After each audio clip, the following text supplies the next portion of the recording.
Hello. So, at the moment, my most popular YouTube video to date is my Instagram poetry video wherein I talked about modern poets who I am not crazy about, and a lot of people responded saying, why don't you make a video about poetry that you do like, which is fair, although I'm sure this will get a lot fewer views because BookTube loves a rant, but of course we can talk about poetry that I like, although also, I feel like poetry is really subjective. For some reason I have a lot to say about poetry that I don't like, but if I do like it, it's like, I don't know, I just kind of like it. Also, those collections that I talked about in the Instagram poetry video, I had just read several times and taken notes on and stuff, whereas today, I'm just gonna rattle off all my favorite poets and collections, and a lot of them I haven't read recently and I don't really have anything super interesting to say, but you asked for this video, so I'm gonna give it to you. But this is actually a really small section of my personal poetry collection that I grabbed, books that I immediately thought, these are good, I can talk about these.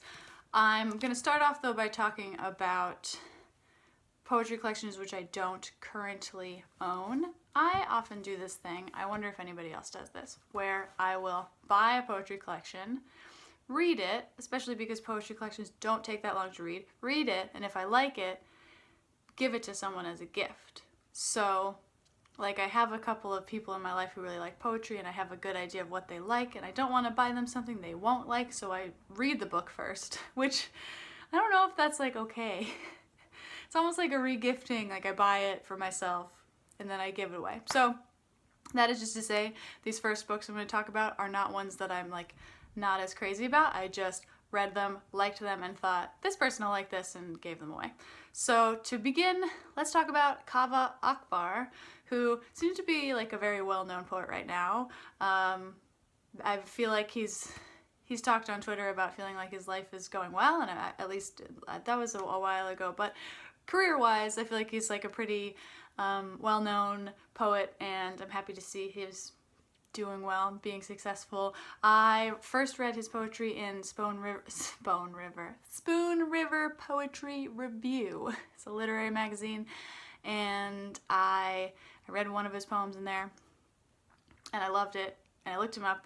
And at the time, his only collection was Portrait of the Alcoholic, which obviously is about addiction and stuff, and was really amazing. And then soon after that, he wrote Calling a Wolf, which is also really good, and I bought that one, but I gave it away, so I don't have it. I don't really know what to say about it, other than it's good, and he seems like a really nice guy. I saw him read once, and it was very entertaining. I follow him on Twitter, so probably should you. That's all I really have to say about that. I also really like Chen Chen, another person who seems very nice. Oh, I should say, I have a very strong bias in favor of contemporary poetry. Every single person on this list is currently a living, writing, breathing being. So I don't read a lot of historical poetry, sorry. So, Chen Chen, I also follow him on Twitter. This is just a list of people I follow on Twitter. No, he writes poetry. I believe his only collection to date is his debut collection, When I Grow Up I Want to Be, a List of Further Possibilities, and that collection is like really moving. At times it's really heartbreaking, but it's also funny. I saw him read as well, and I didn't quite realize until I heard him read his poetry aloud that there's a lot of parts where the tone is pretty lighthearted and funny, and I don't know, it's just very accessible but interesting, and talked about growing up gay, and it was just really good. They're good. Read these books. I don't know what to say about them. What else? Tracy K Smith. I really like her collection, Life on Mars, for which she won a Pulitzer. I don't remember anything about it, except that I like a good description of space. So if you like reading about space, it's kind of about space. I think that's it for people whose collections I don't own. So we can get into the people whose collections I do own, starting with my very favorite poet, Anna Moshovakis, who seemingly no one has heard of, so I can't wait to tell you about her if you're still listening. I first picked up her first collection of poetry, You and Three Others Are Approaching a Lake. I was in a poetry class. My professor brought in, I think, just a bunch of her own poetry books and told us we could borrow one, which was super nice. This is not that copy. I purchased this after I borrowed her copy because it was so good. She, to me, is like the pinnacle of accessible but interesting, like really unique stuff is going on with language, but you can totally understand what it means. It's not trying to lock you out of the meaning. It's not hard to read, if that makes sense.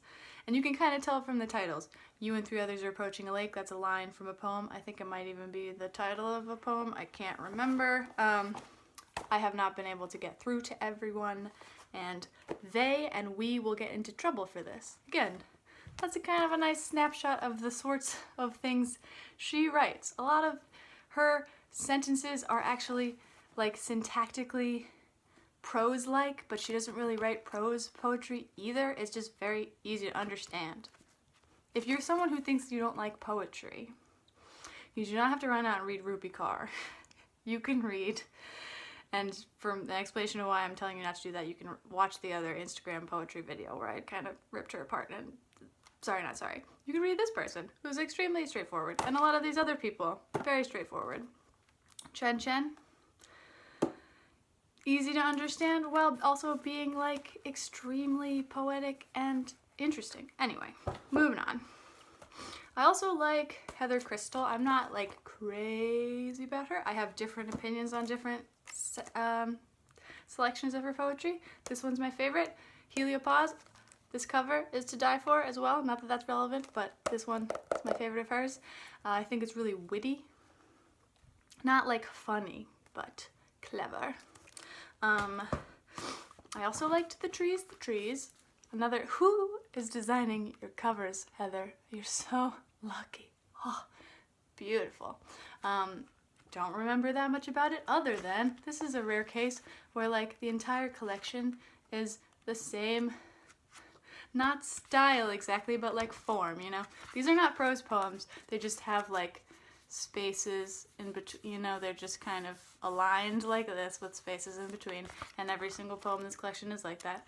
And I have a weird thing where I really like collections of poetry that are consistent like that. They're all the same shape.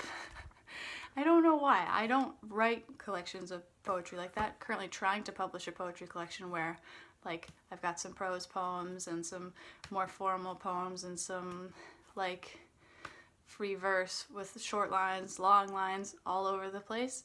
But when I read those collections, I kind of feel a little like it's like somewhat jarring. It's kind of nice to just read like a very consistent collection in terms of form. So I like that one for that reason. Wasn't crazy about The Difficult Farm, and I can't remember why. Because I never reread it because I wasn't crazy about it, but just not my favorite of hers, but still a poet who I like. Now we got Terrence Hays. Terrence Hays wrote one of my favorite poems of all time called The Whale. I believe you can find it and read it online. I think there's even a video of him reading it online. Just one of my favorite poems of all time. Beautiful juxtaposition of a description of this whale that's washed up on the beach, and the waves is like this girl shaving her legs, getting ready for prom. I should just read it if I'm gonna just like list off images. It's really beautiful. I don't know. I own Lighthead. Used to own Wind in a Box. Gave it to somebody. Somebody didn't give it back. It's okay. It's okay. I have books that I need to give back to people. They haunt me. It's okay. But yeah, it's just a good poet. Again, I don't know what to say. I haven't read him in a while. Read him a lot in college. Again, fits my criteria for being like accessible, understandable, but also like weird enough, and has actually stuff to say that is meaningful and important. Like it, love to see it. Next, maybe I should have put her earlier in the list because I love this book, and I wonder if people have already clicked off the video because it's too long. Molly McCully Brown's collection, her debut and I think only collection so far, I think. the Virginia State Colony for Epileptics and Feeble-Minded. Ooh, you might say, that's kind of a weird title for a collection of poetry. Indeed it is. It's named after an actual place that existed in the area where she grew up. So she was like aware of it, driving past it, whatever, wondering about it, dove into some research. This is somewhat historically based, but she took a lot of poetic license. She created characters and stuff that people that didn't necessarily exist, but there are like historical documents in here. Very unique and interesting. Very different experience of reading it. I would actually maybe characterize this as like a horror collection of poetry. It's historical, but it's also just like very, very disturbing, like nauseating. The experience of reading it, to me, was very different from the experience of reading any other collection of poetry. I also remember when I bought this, I sat down to read it. At the end of the day, I was like, I'm going to read a poem or two. And I read it all the way straight through, which doesn't, that doesn't take too long to read a collection of poetry, but that was not my intention. She like hooked me, which I think is really rare. I feel like this is a very special and different collection, and I kind of hate her for it because she's so young. I don't remember how old she is. Molly McCully Brown. She's younger than me, and I hate her because it's so good.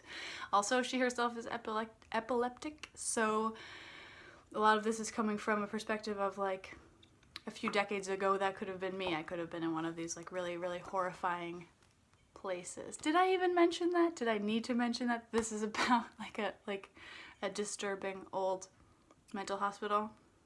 I might have skipped that at the beginning of this description. Oh, you get it. I've filmed this too many times. I'm done editing. Okay. Finally, we have Jennifer Espinosa. Lovely, lovely poet. I read this one recently, actually, which is earlier. I'm Alive, It Hurts, I Love It. This one's called There Should Be Flowers. She is a trans poet. She's also super gay. She's really interesting. She's very like these. This one in particular was like just. I don't know how to. I mean, I actually preferred her later collection. I feel like she grew a bit, but they're both really, really, really, really good.